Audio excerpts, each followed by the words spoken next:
할렐루야. 한 주간 평안하셨죠? 오늘 저녁 예배에 모이신 분들을 예수 그리스도의 이름으로 환영합니다.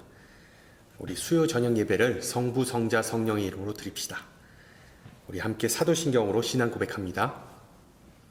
나는 전능하신 아버지 하나님 천지의 창조주를 믿습니다. 나는 그의 유일하신 아들 우리 주 예수 그리스도를 믿습니다. 그는 성령으로 잉태되어 동정녀 마리아에게 나시고 본디오 빌라도에게 고난을 받아 십자가에 못 박혀 죽으시고 장사된 지 사흘 만에 죽은 자 가운데서 다시 살아나셨으며 하늘에 오르시어 전능하신 아버지 하나님 우편에 앉아 계시다가 거기로부터 살아있는 자와 죽은 자를 심판하러 오십니다.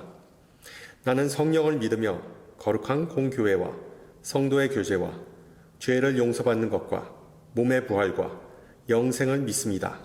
아멘. 우리 함께 찬송가 89장 하시겠습니다. 89장. 예전 찬송가도 89장이고요. 샤론의 꽃 예수. 우리 함께 찬양합니다. 89장입니다.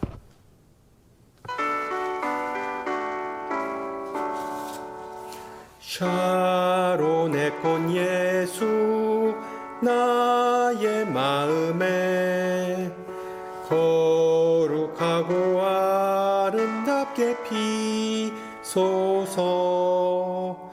내 생명이 참 사랑의 향기로 간 데마다 풍겨나게 하소서.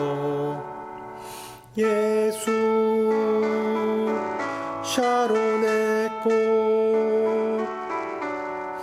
나의 마음의 사랑으로 피소서. 샤론의 꽃 예수 이 세상에서 어느 꽃과 비교할 수 있으랴. 나의 삶의 한결같은 은혜와 사랑으로 가득하게 하소서. 예수 샤론의 꽃 나의 맘의 사랑으로 피소서.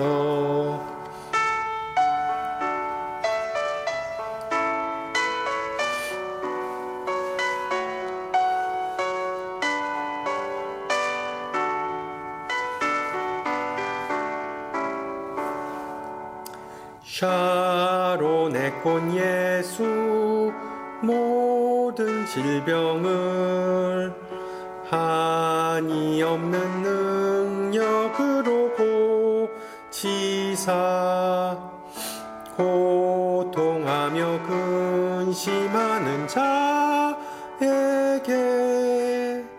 크신 힘과 소망 내려주소서. 예수 샤론의 꽃 나의 맘의 사랑으로 피소서. 샤론의 꽃 예수 길이 피소서. 주의 영광이 땅 위에 가득해 천하 만민 주님 앞에 엎드려 경배하며 영광 돌릴 때까지. 예수 샤론의 꽃 나의 맘의 사랑으로 피소서.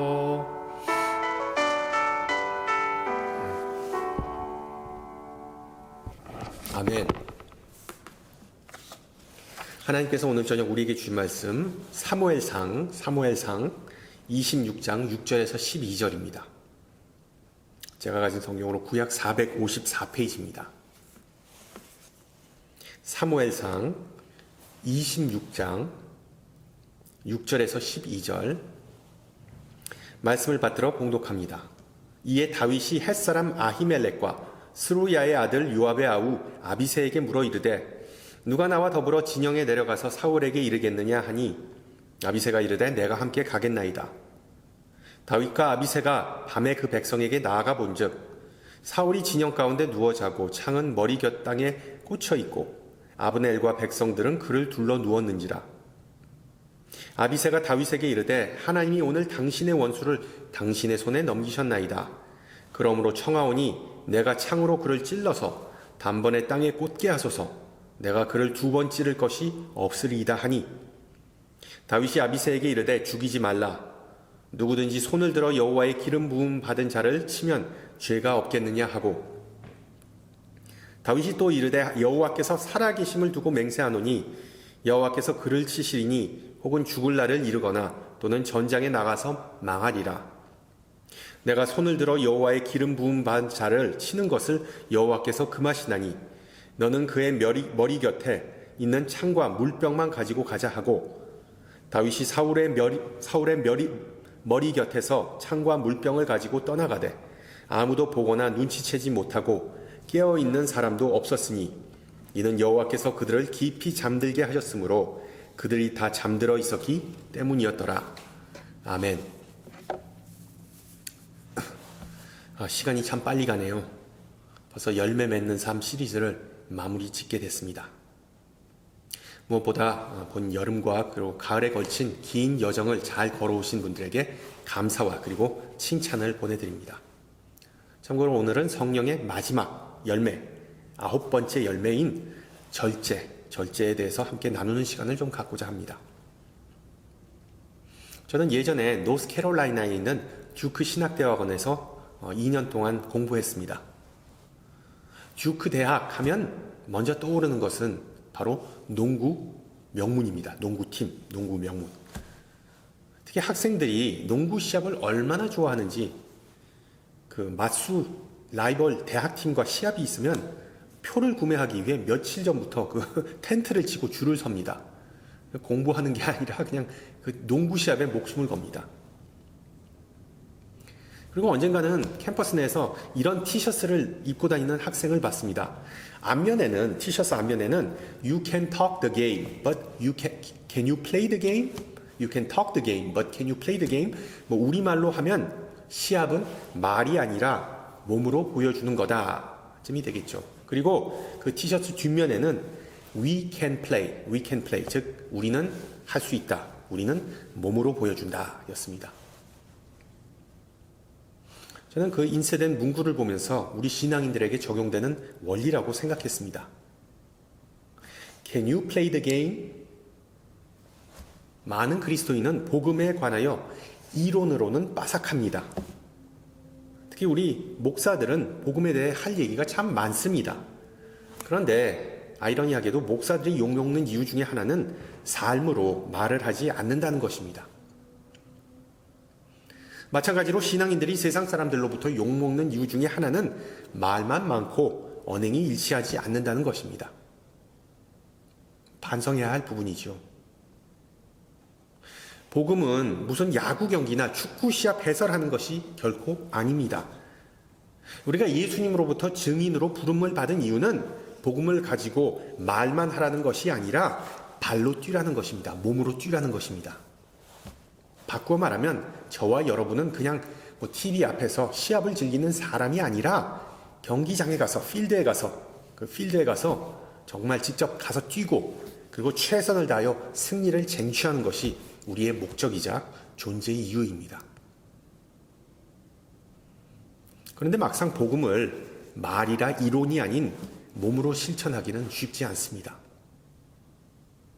우리는 신앙인으로서 프로 선수, 아마추어 선수들의 기량이나 성과를 거의 보여주지 못합니다. 왜 그럴까요? 선수가 경기에서 승리하기 위해서는 단 한 가지만 잘해서는 안 됩니다. 예를 들어 체력이 받쳐줘야 하고 그리고 정신력과 그리고 전술적인 팀 전술의 어떤 그런 요인도 중요하죠. 그러나 무엇보다도 실력이 있어야 이길 수 있습니다. 실력이 없으면 이길 수 없죠. 그리고 실력을 얻기 위해서는 노력과 그리고 꾸준한 훈련이 필요합니다.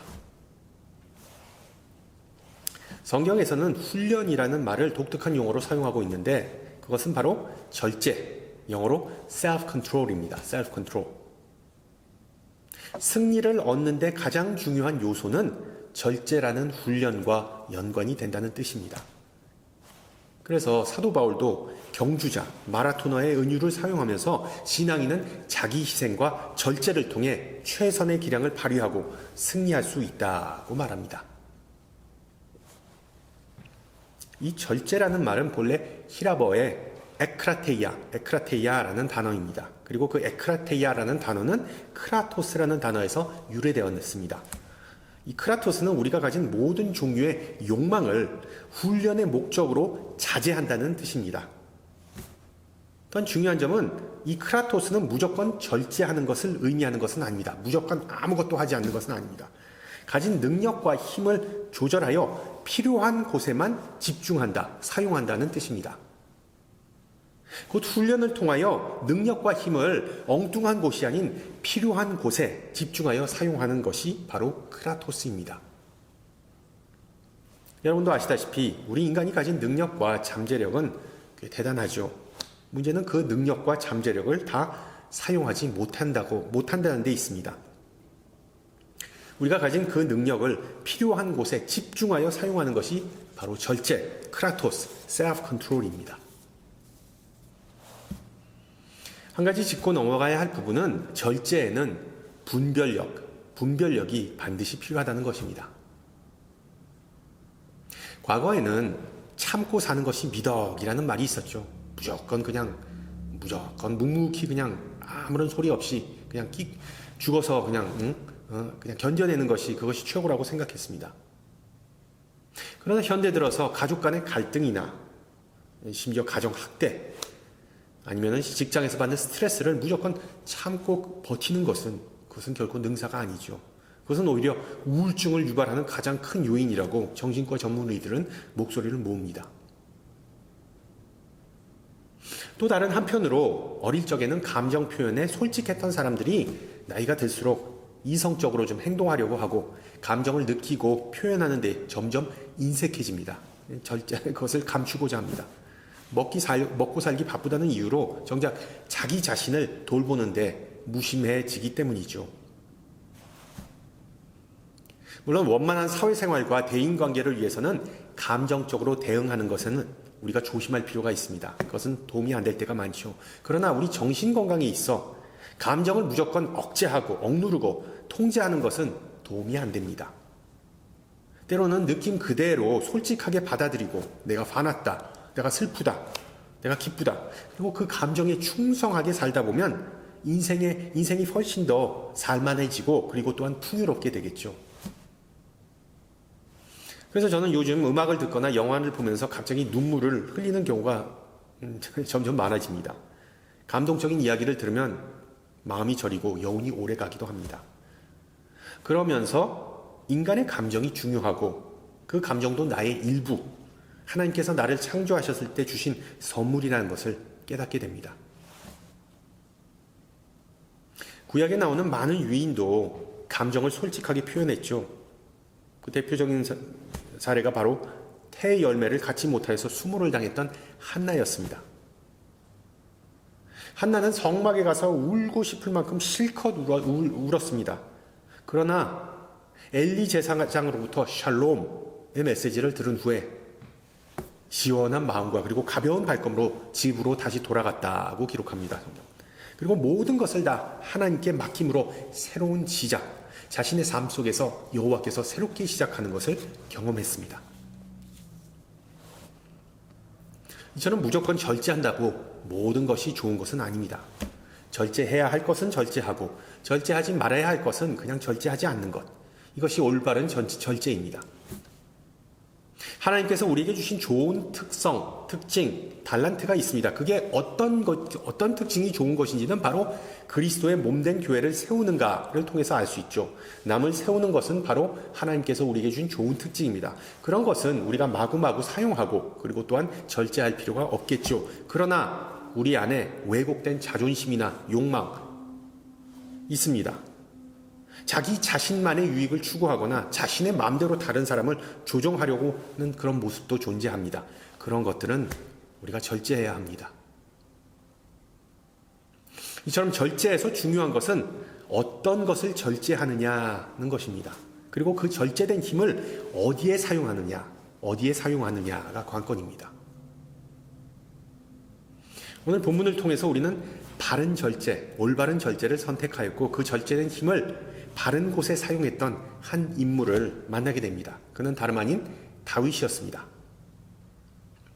사무엘상 26장을 보면 자신의 욕심을 선택할 것인가 아니면 자기 절제를 선택할 것인가의 갈림길에 서 있는 다윗의 모습이 우리에게 소개됩니다. 다윗, 얼마나 파란만장한 인생을 살았는지 우리는 다 잘 알죠.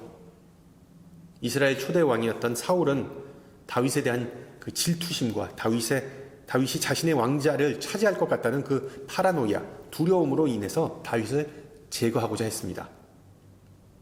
사울은 자기 앞에서 그 수금을 타고 있던 다윗을 향하여 창을 던졌을 뿐만 아니라 먼 곳까지 쫓아가서 원정 가서 다윗을 찾아내서 죽이고자 했습니다.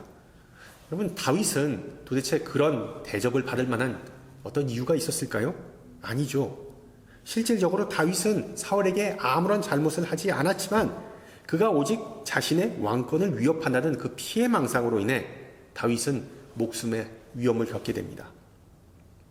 다윗은 오히려 사울에게 많은 유익을, 도움을 주었는데 사울은 그런 다윗에게 선을 악으로 갚으려 했죠. 여러분, 혹시 아무 잘못도 없는데 남에게 심한 공격을 받은 적이 있습니까? 공격은 아니더라도 아무 잘못이 없음에도 남에게 오해받고 또는 남으로부터 미움을 받은 적이 있으신가요? 상대방에게 선을 베풀었는데 그 선의 대가로 악이 돌아온 적이 있었습니까? 여러분, 그럴 때 어떤 기분이셨습니까? 정말 억울하고 분하셨겠죠. 그런데 중요한 것은 그런 억울함을 당했을 때 여러분 그 억울함을 어떻게 해결하셨습니까? 대부분의 경우 우리는 그 억울함을 주위에 있는 친구나 동료들에게 말합니다. 단순히 자신의 분함을, 그 억울함을 말하는 데 그치지 않고 자기를 그런 상황에 빠지게 만든 사람을 비난까지 합니다. 여러분, 그러면은 그 억울함이 해결될까요? 상황이 나아질까요? 어느 정도 속은 시원해집니다. 그러나 남을 비난하면서 자신의 정당함을 내세운다고 근본적으로 문제가 해결되지는 않습니다. 많은 경우 억울함은 시간이 해결해 줍니다. 왜? 시간은 언제나 진리의 편이기 때문이죠. 문제는 우리가 그때까지 끝날 때까지 기다리지 못한다는 것입니다. 너무 조급하죠. 그래서 그 억울함과 분함을 사방팔방으로 그냥 다 떠벌립니다. 나 좀 알아달라고, 동경해달라고. 그러다 보면 오히려 상대방에 대한 비난이 부메랑이 되어서 자신에게 돌아오곤 합니다. 여러분, 직장 생활 해보신 분들은 다 알 거예요. 봤어도 못 본 듯, 들었어도 못 들은 듯. 이게 조직 내에서 인정받는 비결입니다. 잘못을 떠나 남을 비난하면 그 말을 듣는 사람은 어떤 생각을 하겠습니까? 아, 이 사람은 이런 사람이구나. 내가 조심해야 되겠다. 내가 실수하면 저 사람은 다른 사람에게 가서 나에 대해서도 똑같이 떠벌리겠구나. 당연히 이런 반응이 나오겠죠. 아무리 자신이 억울한 지경에 있어도 내뱉은 말은 언젠가는 자신에게 돌아오기 마련입니다. 교회 내에서도 마찬가지죠. 소그룹 모임에서 우리 함께 모든 것을 나눕시다. 허심탄회하게 다 나눕시다 라고 해놓고 한두 사람이 그 내용을 모임 밖으로 가지고 나가서 그 소그룹 모임이 완전히 와해되고 그리고 불화가 일어나는 경우가 종종 있습니다. 따라서 교회라 할지라도 소그룹 모임에서도 모든 것을 다 까발리고 마음속에 있는 것을 그냥 다 드러내는 것은 전혀 지혜롭거나 그리고 현명한 것은 아닙니다. 왜? 그런 방법으로는 문제를 해결할 수 없기 때문입니다. 그러면 다윗은 어떻게 했을까요? 사울은 아무 잘못도 안 한 다윗을 죽이기 위해 3,000명의 부하와 함께 다윗을 잡으러 갔습니다. 그러던 어느 날 다윗은 그의 동료 아비새와 밤중에 몰래 사울이 지친 곳으로 들어갔습니다. 거기에 가보니 사울이 창을 머리 곁에 놓고 깊은 잠에 빠져 있었습니다. 절호의 찬스였죠. 자신에게 악을 행하던 사울을 제거할 수 있는 기회였습니다. 게다가 그 사울을 죽이면 자신이 덤으로 이스라엘의 왕도 될 수 있는 정말 일거양득, 일석이조의 절호의 기회가 주어졌던 것입니다. 그래서 다윗과 동행했던 아비새도 이렇게 말하죠. 하나님이 오늘날 당신의 원수를 당신의 손에 붙이셨나이다. 왜? 보니까는 그게 너무 좋은 상황이거든요. 그러므로 청하오니 나로 창으로 그를 찔러서 단번에 땅에 꽂게 하소서. 내가 그를 2번 찌를 것이 없으리라. 한 번의 손짓만으로 딱 깨끗하게 정리를 해주겠다는 거죠. 어쩌면 다윗에게는 정말 평생에 한 번 있을까 말까 한 기회였습니다. 중요한 점은 아비새가 다윗에게 다윗 보고 사위를 죽이라고 말하지 않았다는 것입니다. 자신이 더러운 일, dirty job을 하겠다고 말합니다. 여러분 생각해 보세요. 만약 다윗이 직접 자신의 손으로 사울을 죽이면 그 후에 사울을 따르던 사람은 다윗에게 복수하고자 하는 상황이 눈에 선합니다. 따라서 다윗은 손에 피 한 방울 묻히지 않고 사울을 없앨 기회가 온 것입니다. 자신이 왕을 죽였다는 비난도 피하면서 자신의 대적자를 제거할 수 있는 상황이었습니다. 만약 여러분 같으면 어떻게 했겠습니까? 이 상황만큼 절실한 상황이 아니더라도 어떤 사람이 자신을 모함했는데 친구가 그 모함한 사람에 대해 야, 그 녀석 참 못된 녀석이야. 아무런 이유 없이 너를 해코지 하다니. 그 마음이 참 꼬였어. 배에 꼬였어. 라고 대신 욕해주면 시원하지 않겠습니까? 나를 욕하더니 결국 하나님께서 대신 갚아주신다. 라고 기뻐할 수 있는 상황입니다. 그러나 다윗은 달랐죠. 다윗은 사울을 죽이려 했던 아비새에게 이렇게 말합니다. 죽이지 말라. 누구든지 손을 들어 여호와의 기름 부음을 받은 자를 치면 죄가 없겠느냐? 자기도 그 죄를 나눈다는 거죠. 여호와께서 사시거니와 여호와께서 그를 치시니. 그리고 그의 사울의 머리 곁에 있었던 창과 그리고 물병만 가지고 잠든 사울의 곁을 떠났습니다. 여러분 다윗의 마음속에 갈등이나 유혹이 없었을까요? 그도 사람인지라 자신을 죽이려고 하는 정말 얼굴만 보아도 치가 떨리는 자기 장인 그 사울을 죽이고 싶은 마음이 없었겠습니까? 그런데도 다윗은 자신의 감정대로 자신의 성질대로 행동하지 않았습니다. 자신의 감정과 분노를 조절했습니다. 어떻게 다윗이 이렇게 self-control을 할 수 있었을까요? 그것은 바로 자기 일과 그리고 하나님의 일을 분별하는, discern하는, separate하는 그런 능력이 있었기 때문입니다. 다윗은 하나님의 기름 부으신 자를 죽이는 것은 자신이 해야 할 일이 아니라 하나님께서 오직 해야 할 임을 깨달았습니다. 이처럼 절제의 모습은 하나님 앞에서 하나님의 자리 그리고 자신의 자리, 하나님의 역할과 그리고 자신의 역할을 구분하는 것에서 출발합니다. 한마디로 주제 파악을 한다는 것이죠.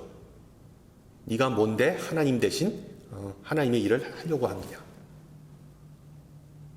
여러분 절제는 기본적으로 하나님께서 나의 삶을 지켜보시고 나의 삶에 개입하신다는 그런 믿음에서 출발합니다. 하나님은 나의 삶에 아무런 역할을 하시지 않는다. 아니면 하나님은 나 자체를 내 존재를 신경 쓰시지 않는다고 믿으면 모든 일을 자기 손으로 결국 직접 해결하고자 하는 즉 절제하지 못하는 모습을 보이게 됩니다. 물론 이 말은 하나님께서 다 알아서 하시니까 나는 아무것도 안 해도 된다는 말이 아닙니다. 하나님의 영역이 있고 인간의 영역이 있다는 것입니다. 예를 들면 다윗은 잠자고 있는 사울의 진영까지 들어갔습니다. 그리고 그 사울의 머리 옆에 있는 창과 물병을 가지고 나왔습니다. 그리고 계곡 건너편에서 큰 소리로 사울에게 자신이 사울 왕을 죽일 수 있었으나 창과 물병만을 갖고 나왔다고 소리쳤습니다. 자신은 왕에 대해 악을 행한 것이 없다고, 그러니 자신을 죽이기 위해 쫓지 말라고 말로 했습니다. 말로. 요약하면 다윗은 사울의 문제가 무엇인지 지적했던 것이죠. 그리고 또한 그와의 관계를 회복하기 위해 노력했습니다. 다윗은 사울에게 진실을 알게 하는 것과 관계를 회복하기 위해 노력하는 것이 자신의 job, 자신의 미션, 자신의 영역임을 알고 그리고 책임을 다했습니다. 그러나 사울을 죽이기까지는 하지 않았습니다. 왜? 그것은 자신의 영역 밖에 있는 것, 하나님의 영역에 있었던 것이기 때문이죠. 이처럼 우리도 어떤 문제를 만났을 때 하나님의 영역과 인간의 영역을 잘 분별해야 합니다. 그리고 하나님의 영역을 침범하지 않고 자신의 영역에 대해 책임을 다해야 합니다. 그것이 바로 바른 절제의 모습이죠. 여러분, 결과적으로 이야기가 어떻게 끝납니까? 나중에 25절을 보면 사울은 자신을 죽일 수 있었는데 다윗이 자신을 죽이지 않고 살려준 것을 알고 이렇게 말합니다. 내 아들 다윗아, 내게 복이 있을지로다. 내가 큰 일을 행하였고 반드시 승리를 얻으리라. 아이러니하지만 다윗은 자신을 죽이려 하던 사울로부터 축복의 말을 듣게 됩니다. 다윗이 결국 승리하리라는 말까지도 듣게 되죠. 사울은 선을 악으로 갚았는데 다윗은 악을 선으로 갚았습니다. 그러자 결국 자신을 저주하고 자신을 죽이고자 했던 사울에게 축복받고 결국 하나님의 인도하심으로 이스라엘의 왕이 되는 정말 최후의 승자가 되게 되죠. 또한 우리 아이러니하게도 사울이 했던 말처럼 다윗은 승리를 얻었습니다. 그렇습니다. 이것이 바로 싸움에서 이기는 방법입니다. 자신을 절제하는 것, 그리고 하나님께 맡기는 것이 승리의 비결이죠. 우리 신앙인들도 절제하는 훈련을 통해서 영적 전투에서 좀 승리를 맛볼 수 있었으면 좋겠습니다. 미국 역사에서 흑인 인권운동, 흑인들의 삶에 가장 큰 정신적 영향을 끼친 지도자 2명을 꼽는다면 한 명은 마틴 루터 킹 주니어 목사이고 그리고 다른 한 명은 말컴 X입니다. 마틴 루터 킹 주니어 목사는 비폭력 운동을 통해서 흑인들의 인권을 찾는 일에 평생을 헌신하고 끝까지 사랑을 강조하다가 결국 목숨을 잃었습니다. 반면에 말컴 X는 마음의 미움의 힘을 외친 사람이었습니다. 폭력의 정당성. 비록 말컴 X라는 영화가 나와서 그를 미화시키긴 했지만 그는 폭력을 통해서 폭력을 강조하면서 사랑만은 부족하다. 우리는 사랑으로 인권을 찾을 수 없다. 우리의 권리를 찾기 위해서는 폭력의 정당한 권리를 사용해야 한다라고 말하면서 어떻게 보면 마틴 루터 킹 주니어 목사와 정반대되는 입장을 비슷하지만 반대되는 입장을 취했던 사람입니다. 마틴 루터 킹 주니어 그리고 말컴 X 이 두 사람의 현저한 차이가 있다면 전자가 지향한 것은 조절된 힘, 절제된 힘이지만 후자는 폭발적인 힘, 터트리는 힘을 강조한 것입니다. 여러분, 힘을 절제하는 것과 힘을 터트리는 것, 그러니까 폭력을 행사하는 것, 어느 것이 더 쉬울까요? 참는 것이 어려울까요? 아니면 분을 터트리는 것이 어려울까요? 당연히 참는 것이 어렵습니다. 그러면 어떤 것이 더 힘이 셀까요? 여러분, 가정에서 혹시 부부싸움 할 때 또는 동료들과 의견 다툼을 할 때 분노를 폭발하면 그 싸움이 어떻게 될까요? 아니면 그 분노를 절제해야 결국 해결될까요? 어떤 사람이 싸움에서 승리할까요? 분노를 폭발하는 사람? 아니면 참는 사람? 물론 참는 사람입니다. 절제하면 그 순간에는 패배한 것 같이 보이지만 힘들어 보이지만 나중에는 마음의 평안이 있습니다. 참 승리가 있습니다. 그 순간을 이기지 못하고 욱한 사람은 그 순간에는 승리한 것처럼 보이지만 나중에는 후회가 막심합니다. 어떻게 보면 정말 절제된 힘이 훨씬 더 셉니다. 절제된 힘을 통하여 다윗은 미움과 악으로 가득한 사울의 마음까지도 변화시켰습니다. 여러분, 절제의 절정은 바로 십자가이죠. 예수님은 이 세상의 죄를 힘으로 심판할 힘을 가지셨던 분이셨습니다. 예수님을 잡으러 온 병사에게 베드로가 폭력을 사용했을 때 너는 내가 내 아버지께 구하여 지금 12군단 더 되는 천사를 보내시게 할 줄 없는 줄로 아느냐라고 책망하시지 않으셨습니까? 그렇습니다. 예수님은 결코 힘을 사용하시지 않으셨습니다. 자신이 십자가에서 죽음으로 이 세상을 구원하는 길을 택하셨습니다. 십자가에서 죽으심으로 절제된 힘으로 이 세상을 구원하셨습니다. 십자가의 길이 참 멀고 험하였지만 그러나 절제된 힘은 단지 나의 유익만이 아니라 나에게 피해를 준 사람까지도 변화시키는 그런 능력이 있습니다. 예수님께서 이 십자가를 통해 보여준 그 절제의 힘이 우리에게도 있기를 소망합니다. 내 안에 있는 힘을 자랑하고 표출하고 그리고 행사하고자 하는 것이 아니라 그것을 바른 곳에 사용할 수 있는 분별력, 지혜, 그리고 용기가 있었으면 좋겠습니다. 다윗이 사울을 죽일 수 있는 상황에서 그것을 하나님의 뜻으로 정당화하지 않고 진정한 하나님의 뜻을 분별했듯이 우리도 나의 욕심으로 자기 행동을 정당화하지 않고 말씀을 통해 예수님의 삶을 통해 보여주신 그 하나님의 뜻을 바로 분별하시기 바랍니다. 할렐루야. 그래서 하나님의 뜻을 이루는 방향으로 그리고 예수님께서 십자가를 통해 보여준 그 방법으로 우리의 힘과 우리의 능력과 그리고 우리의 달란트를 사용하는 은혜가 있기를 축원합니다. 함께 기도합니다. 귀하신 주님, 오늘 저녁 사무엘 선지자를 통해 진리의 말씀을 전해주심을 감사합니다. 특히 다윗의 이야기를 통해 성령의 마지막 열매인 절제에 대해 자세히 알게 해주심을 감사합니다. 주님, 우리는 성령의 인도하심보다 욕망과 충동 때문에 언행이 좌지우지됨을 고백합니다. 신앙생활의 매 순간이 영적 전투인데 우리는 나 자신과의 싸움에서 패배하고 실족할 때가 많음을 고백합니다.